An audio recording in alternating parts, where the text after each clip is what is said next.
तरफ से, लड़की की तरफ से संदेह जताया गया था, शिकायत दर्ज करवाई गई, लेकिन कोई कार्रवाई नहीं हुई। ये उन्नाव का पूरा मामला है, जहां 2 महीने से गायब हुई एक लड़की की मिस्ट्री सुलझाने के लिए उत्तर प्रदेश पुलिस ने जमीन तक खुदवा डाली। उन्नाव के जिस खेत से शव बरामद हुआ है वो समाजवादी सरकार में राज्य मंत्री रहे फतेह बहादुर सिंह का है और उनके बेटे रजोल सिंह पर लड़की की हत्या का आरोप है, जो इस वक्त जेल में बंद है। आरोपी की निशानदेही पर पुलिस ने मजदूरों की मदद से जमीन खुदवाई और 2 महीने से लापता लड़की का शव उसके ही खेत से बरामद कर लिया। खेत से लड़की का शव मिलने से पूरे इलाके में कोहराम मच गया। लड़की की मौत की खबर सुनते ही घरवाले दहाड़े मार मार कर रोने लगे। इस दौरान उन्होंने पुलिस पर लापरवाही और आरोपियों से सांठगांठ समेत कई गंभीर आरोप लगाए और अब दूसरे आरोपी की गिरफ्तारी हो चुकी है। हमारी बेटी 5 दिन से गई थी। अभी जानकारी मिली कि हमारी लड़की की लाश दिव्यानंद आश्रम में मिली है और उस समय जब दिव्यानंद आश्रम में लड़की हमारी कैद थी तब प्रेमनाथ दीक्षित दरोगा थे यहाँ, उन्होंने दरवाजा नहीं खुलवाया था। उन्हीं का हाथ है प्रेमनाथ दीक्षित ने और रजोल सिंह ने मिलकर हमारी लड़की को मरवा दिया है। और इससे पहले इंसाफ की गुहार लगाते हुए 24 जनवरी को लड़की की मां ने समाजवादी पार्टी के अध्यक्ष अखिलेश यादव की कार के सामने आत्मदाह की कोशिश की थी, लेकिन इसके बाद भी अखिलेश यादव ने उनसे मुलाकात नहीं की थी। जिस लड़की का शव मिला वो पिछले साल 8 दिसंबर से लापता थी, जिसके बाद घर वालों ने समाजवादी पार्टी के नेता फतेह बहादुर सिंह के बेटे रजोल सिंह के खिलाफ केस दर्ज करवा दिया था, लेकिन आरोप है कि पुलिस ने उनकी शिकायत पर कुछ नहीं किया। हालांकि 25 जनवरी को पुलिस ने रजोल सिंह को गिरफ्तार कर लिया था। तो जहां से लड़की का शव बरामद हुआ है वो जगह आरोपी रजोल सिंह क्या है, न्यूज 18 उस जगह पर भी पहुंचा जहां लड़की की बॉडी रिकवर की गई थी। ग्राउंड जीरो से देखिए हमारी ये रिपोर्ट। उन्नाव के दोस्ती नगर इलाके में उस वक्त सनसनी फैल गई जब स्थानीय पुलिस ने मृतक पूजा की बॉडी जो है यहीं से रिकवर की। तस्वीरों में आप देख सकते हैं कि यहाँ खुदाई की गई है और यहीं से मृतक पूजा की बॉडी रिकवर की। आरोपी रजोल सिंह, जो कि समाजवादी पार्टी के नेता स्वर्गीय फतेह बहादुर सिंह के बेटे हैं, वो फिलहाल जेल में हैं और ये तस्वीरें मैं दिखाऊं तो ये यहीं से उसकी बॉडी रिकवर की गई है। और ये जो आप दीवार देख सकते हैं, ये दीवार आश्रम का दीवार है और बताया जा रहा है कि ये रजोल सिंह आरोपी का ही ये आश्रम है, यहीं पर ये लोग आते थे। और बताया ये भी जा रहा है कि जो खाली प्लॉट है जहां पर हम इस वक्त मौजूद हैं, ये प्लॉट भी मैं तस्वीरें दिखाऊं तो ये भी बताया जा रहा है कि रजोल सिंह आरोपी का ही प्लॉट है। सामने सड़क है और आसपास की तस्वीरें दिखाऊं तो आप दूसरी तरफ देखिए, यहाँ पर घर बने हुए हैं। बताए ये कहा जा रहा है कि रात के वक्त में यहाँ पर मृतक पूजा को यहाँ पर दफनाया गया है। बीते 2 महीने से लापता थी। पहले लोकल पुलिस ने गुमशुदगी की रिपोर्ट दर्ज की थी और उसके बाद 24 जनवरी या 25 जनवरी के आसपास जब मृतक पूजा की मां ने अखिलेश यादव समाजवादी पार्टी के मुखिया के काफिले के आगे आत्मदाह करने की कोशिश की, तब यह मामला सुर्खियों में आया था। और हमारे सहयोगी अमित सिंह ने दिव्यानंद आश्रम के अंदर जाकर सच जानने की कोशिश की। देखिए उनकी एक और रिपोर्ट।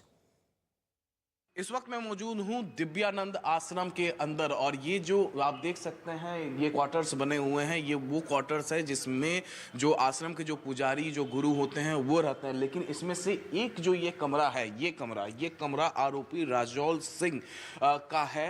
हालांकि ये जो पूरा आश्रम है, इस आश्रम का देख रेख जो दर्जा प्राप्त मंत्री स्वर्गीय फतेह बहादुर सिंह के जो बड़े भाई यानी आरोपी रजोल के जो बड़े भाई अशोक सिंह हैं, वो इस आश्रम का देख रेख करते हैं।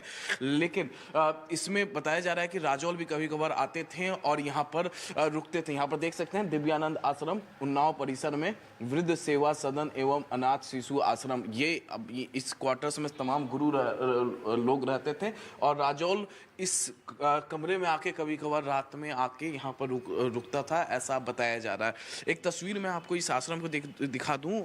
ये आश्रम देखिए काफ़ी बड़ा आश्रम है, मंदिर है दूसरे तरफ और इधर मंदिर के एक कोने में जो ये क्वार्टर बने हुए हैं, इसी क्वार्टर जहां ये क्वार्टर अंदर ये फिलहाल ये गेट बंद है, लेकिन इस गेट के इस क्वार्टर के पीछे का जो दीवारें हैं, दीवार के बगल में खाली प्लॉट है, वो भी बताया जा रहा है कि आरोपी राजौल सिंह का ही है और वहीं से मृतक पूजा की बॉडी पुलिस ने बरामद की है। फिलहाल मामले में इन्वेस्टिगेशन लगातार जारी है। आश्रम के महंत हैं आप, कल एक बॉडी बरामद हुई थी आश्रम के ठीक बगल से। हाँ, क्या है ये पूरा मामला? अब बेटा मामला जो भी है, ये जो संस्थापक थे फतेह बहादुर सिंह, उनके बेटे से संबंधित है और आश्रम का तो इसमें कोई वो रोल है नहीं। राजौल आते थे यहाँ पे? हाँ, कभी कभार आते रहे।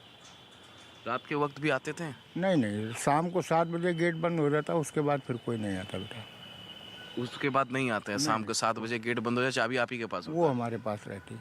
अच्छा, एक क्वार्टर भी अलॉट किया गया उनको यहाँ पे? एक कमरा, हाँ, उनको उनके बड़े भाई ने दिया है। बड़े भाई? वैसे ये इस आश्रम का देख रेख उनके बड़े भाई ही करते हैं? अब बेटा वो उनके बेटे हैं तो उनका तो वही है सारा। तो राजौल यहाँ कब कब आते थे? रजोल की कोई यहाँ बेटा भूमिका नहीं है, क्योंकि न उनको पूजा पाठ में है न कोई वैसा है, और आए भी तो अपना एक जो उनका अपना पारिवारिक सिस्टम है कि ये हमारा है, हमको चाहिए, वो कुछ विवाद चल रहा था उनका। और बीजेपी की तरफ से इस मुद्दे पर प्रतिक्रिया सामने आई है। बीजेपी के डिप्टी सीएम केशव प्रसाद मौर्य ने इस मुद्दे पर अखिलेश यादव पर जमकर हमला बोला। अखिलेश यादव जी, जब उसकी माँ उनसे गुहार लगा रही थी कि समाजवादी पार्टी के नेता के कारण से मेरी बेटी गायब, और आज जब उस बेटी का शव बरामद होता है, तो मैं पूछना चाहता हूँ श्री अखिलेश यादव जी से, क्या यही नई सपा है? कि इसमें सपा का कोई नेता हो, नेता का कोई परिवार का सदस्य हो, उसका बेटा हो, और इस प्रकार का वह अपराध करे, और अपराध करने के बाद और अगर उसकी माँ आकर के आपके सामने गिड़गिड़ाए तो आप उसे अपनी सिक्योरिटी के माध्यम से दूर करवा दो, यह उत्तर प्रदेश की जनता बर्दाश्त नहीं कर सकती। और बीजेपी नेता शहजाद पूनावाला ने अखिलेश यादव पर निशाना साधते हुए एक ट्वीट किया है। उन्होंने लिखा कि एक एससी लड़की का शव समाजवादी पार्टी के नेता और पूर्व एसपी मंत्री के बेटे की प्रॉपर्टी में दबा मिला। मां ने अखिलेश यादव का ध्यान खींचने की कोशिश की तो उन्होंने नजरअंदाज कर दिया। आखिर समाजवादी पार्टी गायत्री प्रजापति जैसे अपराधियों की पार्टी है, शायद वो कहेंगे लड़के हैं, गलती हो जाती है। और इसके साथ ही बीएसपी अध्यक्ष मायावती ने इस मामले में ट्वीट किया है। उन्होंने सोशल मीडिया पर लिखा है कि उन्नाव जिले में एसपी नेता के खेत में दलित युवती का दफनाया हुआ शव बरामद होना अति दुखद और गंभीर मामला है। परिवार वाले पहले से ही उसके अपहरण और हत्या को लेकर एसपी नेता पर शक कर रहे थे। राज्य सरकार पीड़ित परिवार को न्याय दिलाने के लिए दोषियों के खिलाफ तुरंत सख्त कानूनी कार्रवाई करे, ये ट्वीट मायावती की तरफ से। और इसके साथ ही केशव प्रसाद मौर्य के आरोपों पर समाजवादी पार्टी ने जवाब दिया है। पार्टी के प्रवक्ता फखरुल हसन चांद ने इससे दुखद मामला बताया और पुलिस से सख्त कार्रवाई करने की मांग की। उन्नाव में जो बेटी के साथ एक घटना घटित हुई है बहुत ही दुखद है। इसमें जो भी दोषी है उस पर सख्त से सख्त कार्रवाई होनी चाहिए। केशव प्रसाद मौर्य जी के जहां तक बयान का सवाल है तो केशव प्रसाद मौर्य जी मौन हो जाते हैं जब टेनी जी का मामला आता है, जब हाथरस का मामला आता है, जब सेंगर का मामला आता है, जब चिन्मय आनंद का मामला आता है, और जब खुद उनको हाईकोर्ट से जमीन कब्जा करने की नोटिस मिलती है, तो जवाब तो सबको देना पड़ेगा।